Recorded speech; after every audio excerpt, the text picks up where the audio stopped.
তেসরা জুমাদি উসানি 1440 হিজরি মক্কাতুল মুকাররমার জুমার খুতবার বাংলা অনুবাদ। এদিন খুতবা দিয়েছেন ডক্টর মাহির মাইকিলি।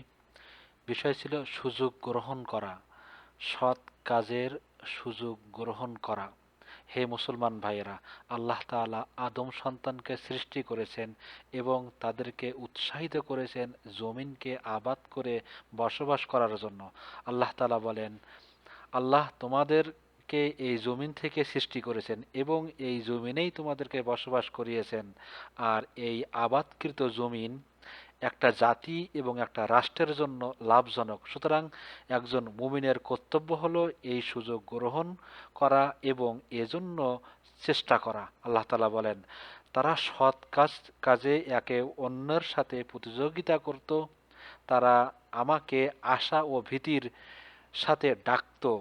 তারা সবাই ছিল আমার অনুগত বান্দা। এই সুযোগ মুসা আলাইহিসসালামও কাজে লাগাইছিলেন। মুসা আলাইহিসসালাম আল্লাহ তাআলার সাথে যখন কথোপকথনের মাধ্যমে তার অন্তরকে প্রশান্ত করতে চাইলেন এবং এই বললেন, হে আমার প্রতিপালক, আমার বক্ষকে প্রশস্ত করে দাও এবং আমার কর্ম সহজ করে দাও, আমার জিহ্বার জড়তা দূর করে দাও, যাতে তারা আমার সাথে আমার কথা ভালোভাবে বুঝতে পারে। আমার আপনজনদের মধ্য থেকে একজনকে আমার সাহায্যকারী বানাও।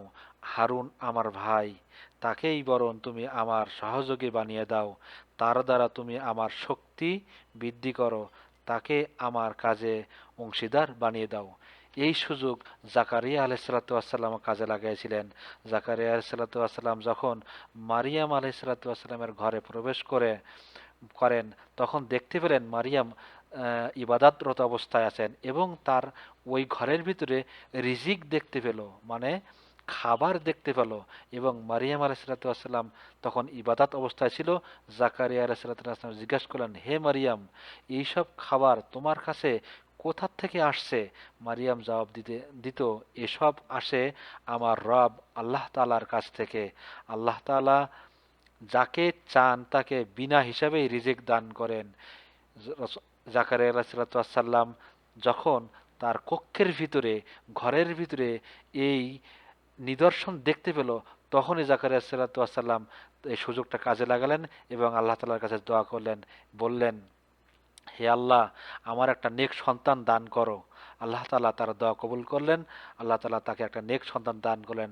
জাকারিয়া আলাইহিস সালাম এভাবে বললেন।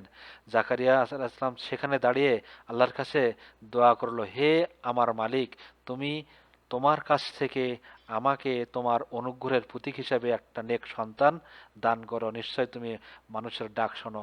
আল্লাহ তাআলা তার ডাক শুনলেন, তার দোয়া কবুল করলেন।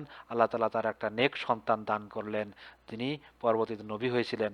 আল্লাহ তাআলা আমাদের কবুল করুক, আমরা তার যেন সৎ কাজের জন্য প্রতিযোগিতা করতে পারি এবং এই সুযোগ গ্রহণ করতে পারি।